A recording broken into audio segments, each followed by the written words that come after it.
ఓ పక్క మెగాస్టార్, మరో పక్క గ్లోబల్ స్టార్. వీరికి మధ్యలో సురేఖమ్మ, ఉపాసనమ్మ. వీరందరికీ మధ్యలో చిట్టి తల్లి క్లీంకార. ఆమె పక్కగా ముద్దుగా నడుస్తున్న పెంపుడు కుక్క నిమ్మి. వీళ్ళంతా కలిసి కనువిందుగా ప్యారిస్ వీధిలో నడుస్తున్న దృశ్యం చూసి అక్కడి మెగా అభిమానులు ఆనందంలో మునిగిపోయారు. వాట్ ఏ రేర్ కాంబినేషన్ అంటూ సంబరపడిపోయారు.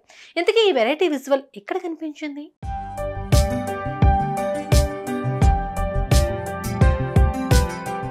కన్న కొడుకు రామ్ చరణ్ ని, అతని సతీమణి ఉపాసనమ్మని, బుల్లి మనవరాలు క్లీంకారాను వెంటబెట్టుకుని వీధిలో నడవడం అన్నది మెగాస్టార్ చిరంజీవికి ఇండియాలో అయితే సాధ్యమయ్యే పనేనా?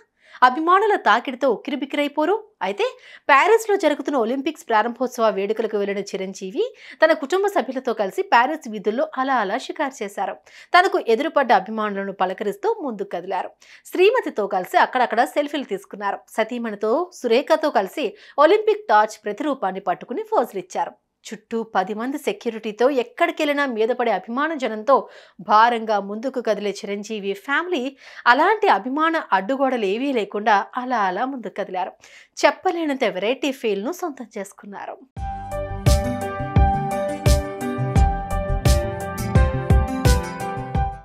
అలా నడుస్తున్న సమయంలో ఆ ఫ్యామిలీతో badminton queen of India PV Sindhu కలిశారు.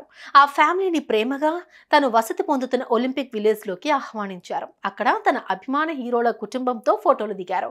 బ్యాడ్మింటన్ లో బంగారు పతకాలు సాధించి దిగ్విజయంగా తిరిగి రావాలి అంటూ చిరంజీవి దంపతులు ఆ బ్యాడ్మింటన్ డైమండ్ ను మనస్ఫూర్తిగా ఆశీర్వదించారు. మొత్తానికి కాస్తంత వీలు చూసుకుని ఒలింపిక్ ప్రారంభ వేడుకలను ప్రత్యక్షంగా చూడాలని సకుటుంబ సపరివార సమేతంగా ప్యారిస్ వెళ్లిన మెగాస్టార్ కు ఈ టూర్ ఓ అద్భుతమైన అనుభూతిని అందించింది.